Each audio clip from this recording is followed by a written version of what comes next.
साहिब बंदी छोड़ सतगुरु रामपाल जी भगवान की जय हो। परम पिता परमात्मा सारी सृष्टि के रचनहार कुल मालिक असंख्य ब्रह्मांडों के स्वामी जगत गुरु तीनों लोकों में प्रवेश करके सबका भरण पोषण करने वाले संत शिरोमणि सतगुरु रामपाल जी परमेश्वर जी के चरण कमल में हम सभी सतसेवक भाई बहनों का कोटि कोटि दंडवत प्रणाम। आप सभी भाई बहनों का सुबह का नित्य नियम हो गया? सबका हो गया क्या? कोई है जिसका नहीं हुआ नित्य नियम? सबका हो गया। अब देखो, सबसे पहले उठते ही हमने क्या करना है अपने आध्यात्मिक जीवन में। साथ संगति में आए हो तो कुछ सीख के जाना, अपने परिवार को सिखाना, जो भगत भाई बहन आपके संपर्क में आते हैं उनको सिखाना यदि उनको नहीं पता है तो। चाहे वो 10 साल पुराना भगत हो, चाहे वो 20 साल पुराना भगत हो, चाहे आपका कोई कोऑर्डिनेटर हो, चाहे नामदान संचालक हो। अगर आप कभी उनके संपर्क में आते हो, आपको यदि कभी उनके घर पे जाने का मौका मिले या कभी वो आपके घर पे आवे, तो हमने देखना है कि वो अपनी क्या आध्यात्मिक क्रियाएं करते हैं। अगर कोई भाई सही तरीके से अपने आध्यात्मिक क्रिया नहीं कर रहा है तो हमारा फर्ज बनता है उसको समझाने का। सबसे पहले हमने अपने परमपिता परमात्मा ने हमें जो नित्य नियम दिया है, जिसकी जैसी भी व्यवस्था है, वैसे तो मालिक का रूल है, ये नियम है, सूर्य उदय होने से पहले पहले नित्य नियम समाप्त हो जाना चाहिए। उसके बाद ये दुनिया का भार घोड़ा, ये हाय हाय, ये भागा दौड़, वातावरण में इतना ज़्यादा प्रदूषण, लोगों का शोर शराबा, लोगों के कुशब्द इतने ज़्यादा हो जाते हैं, फिर वातावरण बहुत ज़्यादा भारी हो जाता है। आप देखते हैं ये काड़ लोग की भक्ति में फिक्स 5 बजे लोगों के घंटे बज जाते हैं, फिक्स 5 बजे। ये तो पूर्ण परमात्मा की भक्ति है, ये तो पूरा नियम और विधिवत होनी चाहिए। समय परमात्मा ने हमें बताया हुआ ना, तीनों समय की आरती का। तीनों समय की जो आरती है इनको संध्या आरती कहते हैं। संध्या आरती केवल शाम शाम की आरती को नहीं कहते।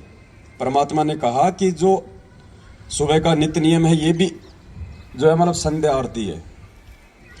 दोपहर का असुर निकंदन रमैणी है वो भी संध्या आरती है, और शाम की भी संध्या आरती है। संध्या का मतलब परमात्मा ने बताया 2 समय का जब मिलन होता है उस समय जो आरती होती है उसको संध्या आरती कहते हैं। तो सुबह की आरती का जो समय है, सतलोक आश्रम बरवाड़ा में फिक्स सुबह 5 बजे आरती शुरू हो जाती थी। यानी 5 बजे वो समय है जिस समय रात का समय जा रहा होता है और सुबह का समय आ रहा होता है। वो संध्या हो गई, वो मिलन हो गया 2 समय का, उसको संध्या आरती कहते हैं। वास्तविक तो रूल है ये। बाकी परमात्मा ने, ठीक है, अभी लोग धीरे धीरे भक्ति की सीढ़ियां आगे चढ़ेंगे, तो मालिक को पता है कि लोग एकदम से ये काल इतनी भक्ति नहीं करने देगा, इसलिए परमात्मा ने दिन के 12 बजे तक का टाइम दिया है। किनको? जिनकी अभी आदत सुधरी नहीं है, या जो लोग भक्ति में भी थोड़ा बहुत आलस से करते हैं, या कोई किसी कारण से, मान लीजिए किसी की नाइट ड्यूटी है, कोई 5 बजे छूटता है, कोई 4 बजे छूटता है, तो वो आते नहीं कर पाता आरती। इसलिए परमात्मा ने अभी हमारे को शुरुआत में 12 बजे तक का टाइम दिया है। बाकी दिन के 12 बजे आरती नहीं होती, आप सबको पता है। आरती अपने टाइम पे हो जानी चाहिए, और ये हमारा प्रथम कर्म होना चाहिए, हमारे जीवन का प्रथम कर्म। तो सुबह सुबह केवल हमें आरती परमात्मा की। उसके बाद में जो दूसरी चीज का नंबर आता है वो है परमात्मा का चरणामृत। आप में से कितने भगत भाई बहन हैं जो सुबह उठते ही चाय दूध या नाश्ते से पहले ही चरणामृत लेते हैं? झूठ मत बोलना, यह परमात्मा का दरबार है। कितने भगत भाई बहन हैं? हाँ, लेना नित्य नियम के बाद ही है, लेकिन लेते कितने हैं? कईयों को तो 15-15 दिन हो जाते हैं, ध्यान ही नहीं आता कि हमने चरणामृत भी लेना है क्या। ये देखो, ये हकीकत है, शर्मा सर्वे का मार्ग नहीं है ये। ऐसा नहीं है कि जो ले रहे हैं वो बहुत अच्छे हो गए, जो नहीं ले रहे हैं वो बहुत नीचे हो गए। ये यहाँ पे सीखना है, यहाँ पे कोई परफेक्ट नहीं आएगा। जो परफेक्ट हो जाएगा फिर उसको साथ संगति में आने की जरूरत कहाँ है? फिर साथ संगति में हम सीखने के लिए आते हैं। दूसरा, हमारा जो कर्म है वो ये होना चाहिए कि परमात्मा ने हमें जो ये चरणामृत दिया है, हमने चरणामृत का सेवन करना है। अब चरणामृत को लेते कैसे हैं 90% लोगों को आज तक नहीं पता। चरणामृत लेने की भी एक विधि है, एक प्रोसीजर है, उस हिसाब से हमने उस प्रक्रिया को हमने पूरा करना है। दास आपको थोड़ा सा एक प्रैक्टिकल करके दिखाएगा, ध्यान से देखना। सबसे पहले आपके घर पे जो भी कोई स्टील का गिलास हो या कोई कप हो, जैसे अपन चाय पिया करते थे पहले, उस कप में चरणामृत तो है ना सबके घर पे, बोतल वगैरह मालिक के दरबार में रखते हैं ना भर के। तो सबसे पहले तो उस बोतल से जो आपने अपने दरबार में रखा हुआ है उसमें से अपना एक कप जो है चरणामृत का ले लेना है, ऊपर रखिए बस। भगत जी एक सादा गिलास का पानी भी ले आओ उधर से, कोई और भगत ले आओ कोई। सबसे पहले भगत जी हमने चरणामृत ले लिया, कप में ले लो, चाहे गिलास में ले लो, चाहे कटोरी में ले लो, चाहे कटोरे में ले लो, कोई दिक्कत नहीं है। उसके बाद सबसे पहले हम क्या करेंगे, जो हमारी विधि है, सबसे पहले हम परमेश्वर को दंडवत करते हैं। सबसे पहले हम उठ के, और जब हम ये चरणामृत लेंगे तो सबसे पहले जो भी पात्र हमारे हाथ में है हम उसको दोनों हाथों से पकड़ के, और उसको केवल एक ही घूंट में लेना होता है। ये चाय की तरह पीने का नहीं होता चरणामृत।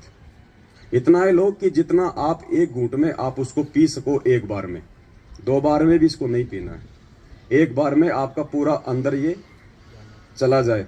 आधा कप ले लो,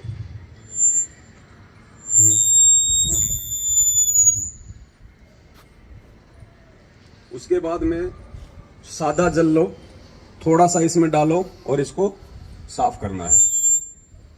बस थोड़ा इसको हिला के ना वो ले लो।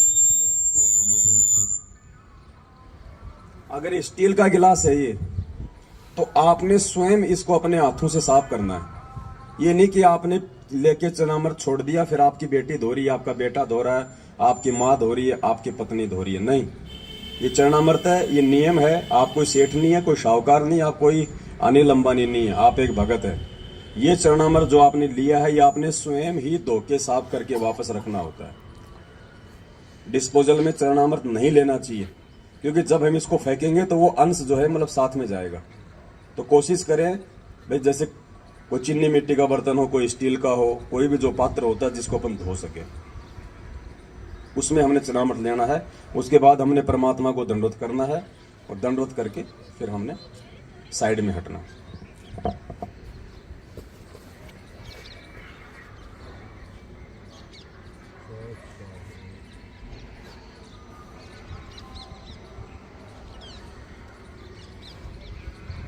और ये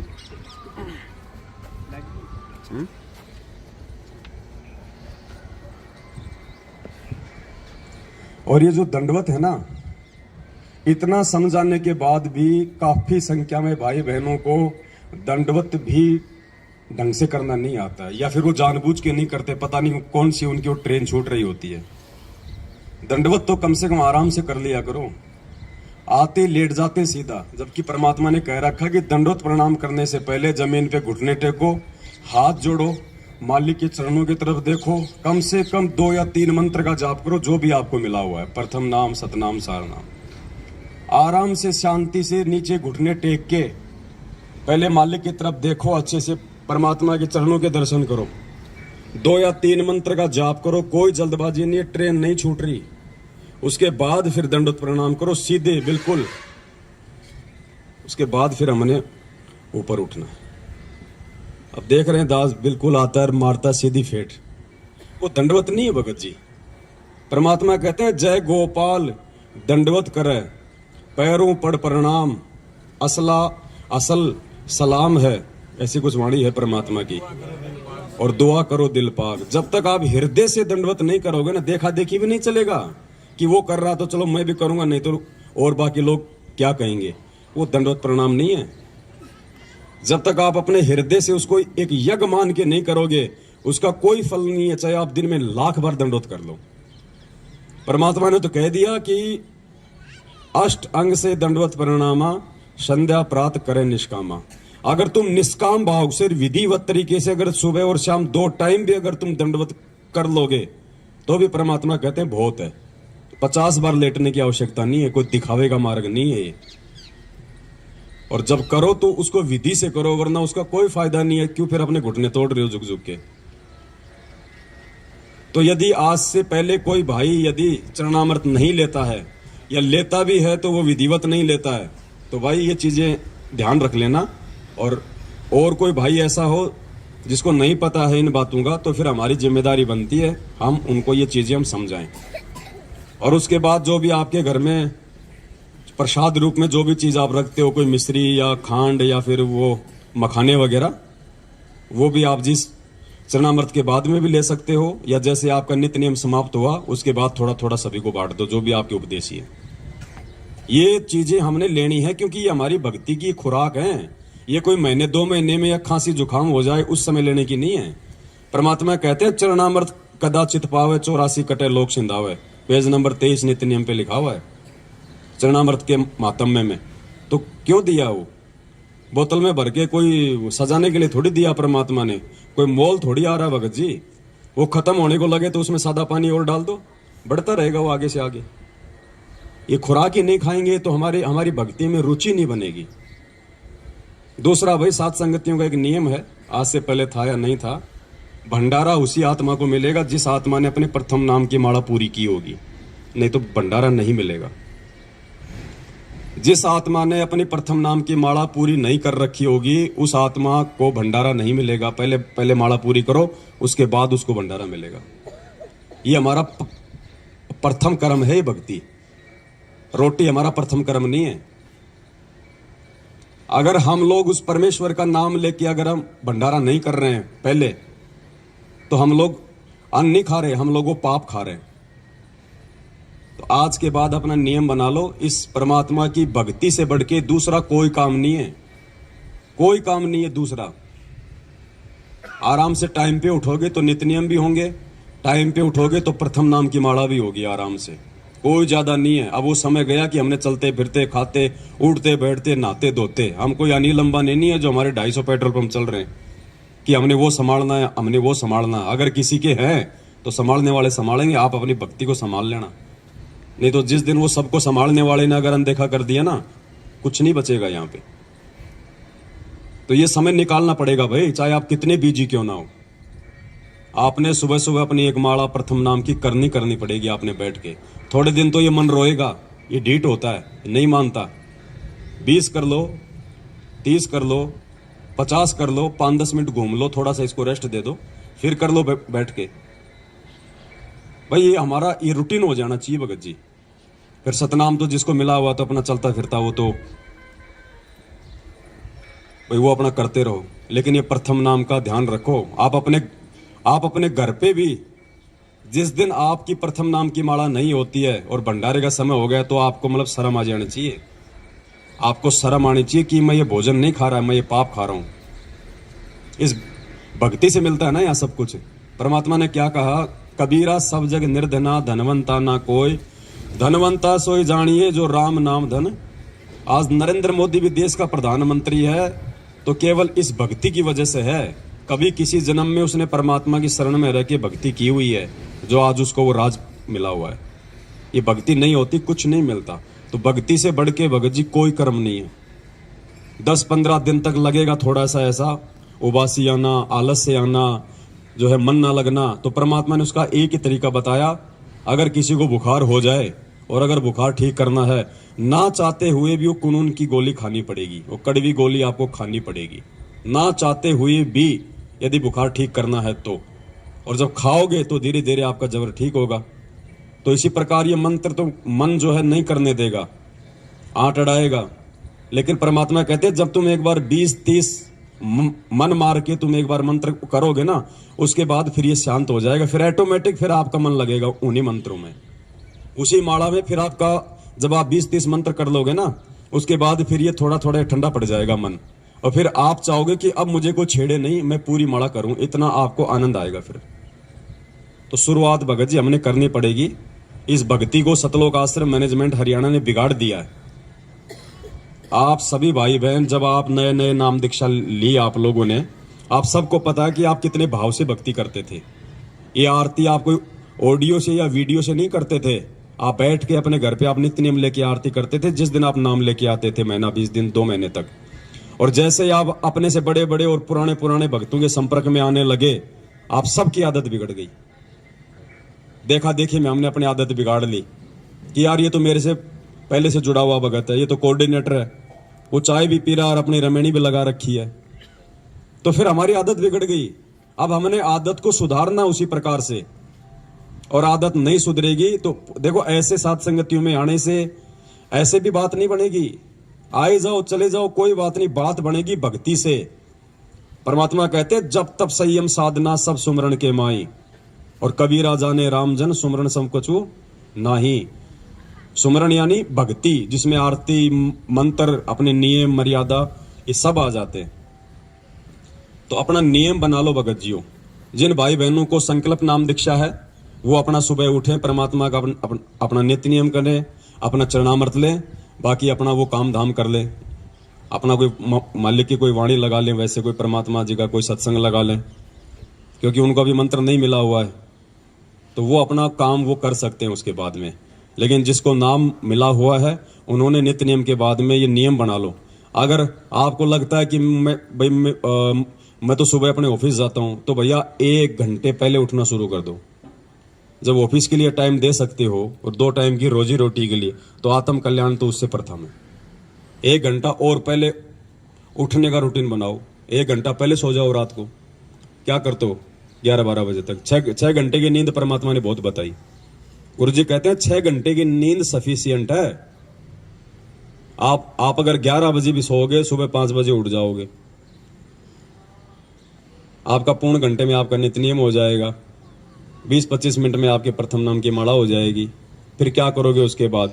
और सुबह सुबह जिस आदमी का नित्य नियम और ये प्रथम मंत्र, जिस आदमी का नित्य नियम और प्रथम मंत्र टाइम पे हो जाता है, उसका सारा जीवन बिल्कुल, उसका सारा दिन बिल्कुल सही निकलता है। उसको टेंशन नहीं रहती फिर। और जिसके मंत्र नहीं होते ना, उसके दिमाग में वजन सा रहता है कि यार माला नहीं हुई, माला नहीं हुई, माला नहीं हुई। वजन सा रहता है उसके दिमाग में। वो कभी 5 कर रहा है, कभी वो 10 कर रहा है, भार सा रहता है। आत्मा को शांति नहीं मिलती, क्योंकि आत्मा की खुराक तो ये भक्ति है ना भाई। हमारा शरीर है, हम टाइम टू टाइम इसको भोजन देते कि नहीं देते हैं? अभी चाय दूध पानी नहीं आ रहा तो सबके अंदर ये चल रहा है कि यार कुछ आए नहीं, कुछ आए नहीं। क्यों? क्योंकि हमने मन को आदत डाल दी और मन की खुराक वो ही है। तो भाई आत्मा की भी तो कोई खुराक बताई परमात्मा ने, भक्ति। आत्मा की कोई शुद्धि नहीं है, चाहे 3 दिन मंत्र मत करो, हमें कोई फर्क ही नहीं पड़ रहा है। इसका मतलब क्या है? इसका मतलब होता है कि हम नाम से दूर है, हमारा कनेक्शन आउट है। अगर मंत्र करने की इच्छा नहीं हो रही है, नित्य नियम करने की इच्छा नहीं हो रही है, तो कहीं ना कहीं आपका जो कनेक्शन है वो टूटने की तरफ है। उसका तरीका यही है, परमात्मा से दंडवत करके समय याचना मांग के कि परमात्मा सद्बुद्धि दो। आज से पहले जाने अनजाने में जो हुआ सो हुआ, मालिक आज से पहले हमें नहीं पता था, लेकिन आगे अब हम ध्यान रखेंगे। साध संगतियों में आओ तो भगत जी पूरे भगत बन जाओ। अब हर प्रकार से, हर क्रिया के आधार से भक्ति को ज्यादा महत्व देना हमने। अगर भक्ति को महत्व देंगे तो हमारे काम धंधे को परमात्मा ऑटोमेटिक महत्व दे देगा। हमारी सोच से, हमारी समझ से, हमारे 3-2-5 करने से हमारा धंधा भी ठीक ठाक नहीं चलेगा। ध्यान रखियो, ये धंधा भी परमात्मा की भक्ति से ही चलेगा। मालिक ने कहा कि भाई तुम 3 दिन के लिए आते हो तुम इस सत्संग में, तो 3 दिन के लिए तुम लोग जीवित मर जाओ। तुम छोड़ दो पीछे तुम्हारा क्या धंधा है क्या नहीं है। जो बिगड़ता है उसको बिगड़ने दो। अगर बिगड़ भी गया तो जाके संभाल लेंगे, और अगर परमानेंट अगर टिकट कट गई तो कौन संभालेगा उसको? और फिर गुरुजी ने कहा कि जो भगवान के लिए 2 कदम आगे बढ़ते हैं, परमात्मा उनके काम बनाता है, बिगाड़ता नहीं है। तो ये विश्वास ऐसे हमारे अंदर धीरे धीरे भक्ति को लेके होगा पैदा। तो पहले हम मैनेजमेंट की कुसंगति में पड़ के और हम लोगों ने अपनी बनी बनाई भक्ति को बिगाड़ लिया। अब हम साथ संगति में आके, सुसंगति में आके, अब हम अपनी उन्हीं क्रियाओं को वापस ठीक करेंगे तो परमात्मा हमारे नजदीक आएगा। और नजदीक आ गया परमात्मा तो फिर कमी किस चीज की रहेगी भाई? तो आज से पहले जो आदमी जैसे भी अपनी क्रिया, जो भगत भाई बहन जो भी कर रहा था, अब परमात्मा की दया से अपनी क्रियाओं को मालिक को दंडवत करके हमने सुचारू करना है, ठीक करना। भगत जी आरती का टाइम अपना बिल्कुल जैसे 12 बजे तो हमारे को ध्यान होना चाहिए। कर लो 12 से 2 के बीच में आरती, परमात्मा दया करें। दास भी आज के बाद में प्रयास करेगा 12 से 2 के बीच में अपनी दोपहर की आरती हो जाए, शाम की संध्या आरती अपना सूर्य अस्त होते हो जाए। तो थोड़ा शेड्यूल बनाओ भक्ति का। हमने चाय का शेड्यूल बना रखा ना, सुबह 6 बजे चाय बनेगी तो बनेगी, शाम को 5 बजे चाय बनेगी तो बनेगी। आज से पहले हमारे शेड्यूल बने हुए थे ना, ये खाना खाने का टाइम है ना, ऑटोमेटिक हाथ पैर अपने आप काम करने लग जाते हैं। माता बहन ऑटोमेटिक रसोई की तरफ भाग लेती है। उनको पता है कि भाई टाइम हो गया खाने का। भाई भक्ति का भी तो कोई टाइम है, या सारा जिंदगी ऐसे गटर में बैठ के मंत्र जाप करते रहोगे? इसका भी टाइम है। ये परमात्मा ने हमें जो छूट दी है ना, ये छूट परमात्मा ने विशेष परिस्थितियों में दी है, विशेष परिस्थितियों में छूट दी है। इसको रोजाना लागू करने के लिए छूट नहीं है। ये हम दोषी हो रहे हैं हम उस परमात्मा के। तो कोशिश करो आज के बाद में, और जब हम इस राह पे हम चलेंगे तो हमारे बच्चे उस राह पे चलेंगे। बच्चे क्या करेंगे? बच्चे जो होते हैं भगत जी, वो माँ बाप से ज्यादा सीखते हैं। जैसा उनसे बड़े जो क्रिया करते हैं ना, वो क्रिया को देख के ज्यादा सीखते हैं बच्चे। तो बच्चे ऑटोमेटिक आ जाएंगे धीरे धीरे लाइन पे। और फिर दूसरा कोई भगत हमारे घर पे आएगा और हमारे भक्ति के शेड्यूल को जब वो देखेगा, और अगर वो नहीं कर रहा है टाइम पे, तो उसको भी शर्म आने लग जाएगी। तो उसका प्रतिफल किसको मिलेगा? उस भगत को सुधारने का आपको देगा परमात्मा। चाहे कोई कितना ही प्यारा क्यों ना हो, कितना अच्छा रिश्तेदार क्यों ना हो, कितना बड़ा भगत क्यों ना हो। आरती मंत्र का टाइम हो गया, बोलो भगत जी आप भी करो, दास भी कर रहा है। परमात्मा की चर्चा अपनी जगह है और भगत जी भक्ति अपनी जगह है। तो ज्यादा से ज्यादा हमने इन चीजों पे गौर करना है। भगत बनना है, परमात्मा ने भगत बनाया है। मालिक ने हमारे पर विश्वास किया ना, इस 8.5 अरब की जनसंख्या में से परमात्मा ने हम थोड़ों सौ को भगत बनाया है। तो परमात्मा ने हमारे ऊपर विश्वास किया है। तो भगत जी हमने भी परमात्मा की बात को रखना है, और हमने भी उस परमेश्वर को जो है भगत बना के दिखाना है, भगत बन के दिखाना है। तब तो कोई बात है, नहीं तो भाई आए जाओ जाए जाओ। भक्ति का प्रतिफल तो दे देगा भगवान, कोई दिक्कत नहीं है। मालिक कहते हैं जिन हरि जैसा सुमरिया ताको तैसा ला। जो जैसी करेगा, परमात्मा का विधान है। अगर कोई दारू पी के भी ये मंत्र जाप करेगा तो भी भगवान इन मंत्रों का प्रतिफल उसको देगा। राक्षस क्यों बने? परमात्मा ने क्या कहा? पहले ये ऋषि और राक्षस एक ही गुरु के भगत थे। आगे चल के वो राक्षस कहलाए। क्यों? क्योंकि वो भक्ति भी करते रहे, साथ में उन्होंने मर्यादा नहीं रखी। वो शराब पीने लग गए, मांस खाने लग गए, और ये भक्ति भी करते रहे। तो मांस और शराब खाने से, उल्टे काम करने से, चोरी जारी करने से, तो उनके अंदर गुरुजी कहते हैं कि दुर्बुद्धि आ गई, और भक्ति करने से उनमें शक्ति आ गई, इसलिए वो राक्षस कहलाए। तो आज वो राक्षस जो प्रवृत्ति है वो सतलोक आश्रम मैनेजमेंट हरियाणा अपना रहा है। और आप और हमारे को परमात्मा ने जो है ऋषि बनाया है। उन ऋषियों की वो राक्षस जब वो यज्ञ को जब वो खंड करते थे तो वो लड़ते झगड़ते नहीं थे उनके साथ में, वो परमात्मा से ही प्रार्थना किया करते थे। तो आज वो स्थिति आप और हमारे साथ में हो रही है। हमारी साथ संगतियों को, हमारे धार्मिक जो यज्ञ हम करते हैं पांचों यहाँ पे, इनको ये लोग नहीं करने दे रहे ना। आज हमारे गुरु भाई है, लेकिन ये राक्षस प्रवृत्ति में आ गए, क्योंकि ये मर्यादा में नहीं रहे, ये गुरु वचन में नहीं रहे। भक्ति वो भी कर रहे हैं, तो भक्ति से उनमें शक्ति आ रही है, और ये मर्यादा तोड़ने से उनके अंदर दुर्बुद्धि पैदा हो रही है। तो वो राक्षस प्रवृत्ति में आ चुका है ये मैनेजमेंट। लेकिन आप और हम उस परमेश्वर के विधान में है, परमात्मा की मर्यादा में है। आप और हम ऋषि प्रवृत्ति में है। तो भगत जी संत ना छोड़े संतता, चाहे कोटिक मिले या संत। लेकिन भगत जी उन बुरी शक्तियों से लड़ने की पावर भी हमें केवल इस भक्ति से ही आएगी, दूसरा कोई चारा नहीं है।